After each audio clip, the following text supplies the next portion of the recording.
Finally, nearly 30 years after first hearing about cowpox, Jenner decided to experiment.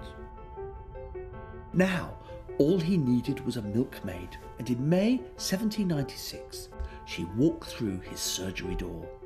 This is possibly the most famous medical image of all time.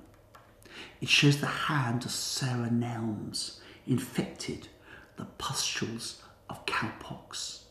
Jenner took an implement like this, possibly this very one, and with it removed the liquid from the sores and infected a young boy. His name was James Phipps. 8-year-old Phipps went on to develop cowpox as Jenner hoped. When the illness had passed, Jenner again infected him, this time with smallpox.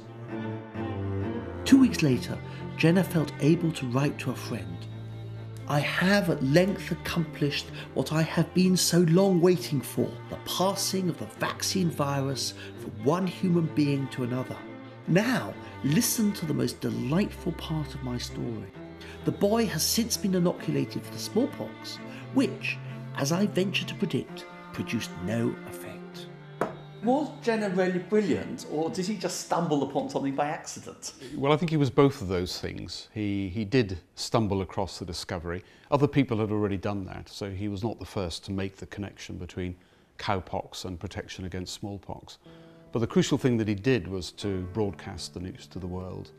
And he did that in a very imaginative way. In fact, the first paper he submitted was rejected by the Royal Society. So he then did a thing that I think would not be smiled upon these days. He actually had the paper self-published. And when it came out, it sold like hotcakes, and people read it and they clearly thought, wow, this is something new.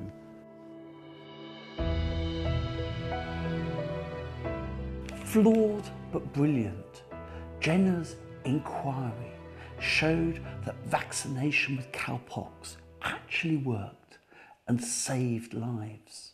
So why wasn't it immediately accepted? Well, I think to understand this, we need to think about the world in which Jenner was publishing and working. Jenner is, after all, essentially a country doctor, and then as now, it's the London doctors, it's the metropolitan doctors who see themselves as being in charge of medicine. So what we see here is a constant battle, a kind of natural selection process between lots of different individual practitioners, trying to rubbish the discoveries, the methods, the techniques of other practitioners and support their own. And it's into this debate that Jenner's work steps. So what was the reaction to the publication of Jenner's results? Well, within this battle, there are really sort of three forces. There are people who oppose both Jenner as an individual, as a character, and his method of vaccination. There are then those who like vaccination as a method but don't like Jenner as an individual. And finally, there are those, very often friends of Jenner, who like both him and his method. So very early on, the battle lines are drawn.